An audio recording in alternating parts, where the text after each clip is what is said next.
So I have this camera on a 20-foot cargo trailer, and it works when you're stopped, but it does not work at speed. It basically loses connection. So I just wanted to give you an idea of how I installed it and a quick review of it. So the camera's not the best. It's about the only thing out there though. I had removed it from the license plate frame, and that's how I actually tested it, and the app did not work to reverse the image up and down, so I actually installed it kind of upside down.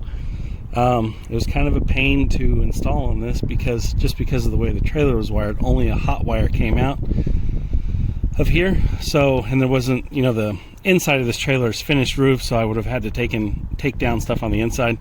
I moved this light over slightly, basically made a new wiring harness.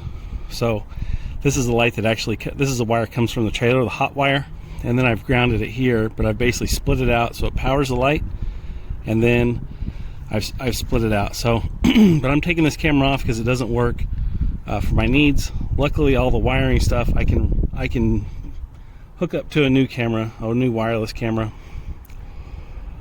that will work a little better for my situation. Yeah, these just don't have the range. The whole wireless Android thing just does not work. Very, very unfortunate, because I already had another phone that I could set up to it and everything. But yeah, this pup's coming down. The mounting is these wires are very, very, very thin, so actually crimping them and getting them to work with something else is also a huge drawback of this camera, because the wires are just so lightweight. And I realize it doesn't take much power to run it and stuff, but because they're so lightweight, actually wiring it into power is actually difficult. And then you can see how small this mount is actually very difficult to mount onto here. Very difficult to mount onto here because this mount's so small. And these screws are so small, they'll want to strip out. I guess I give them an E for effort, but a 1 out of 5 or 0 out of 5 for actual usability of the camera.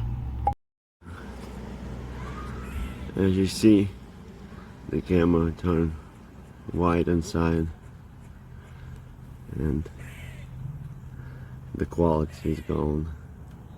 I'm trying to cover the sun so you can see the white inside and water gets inside.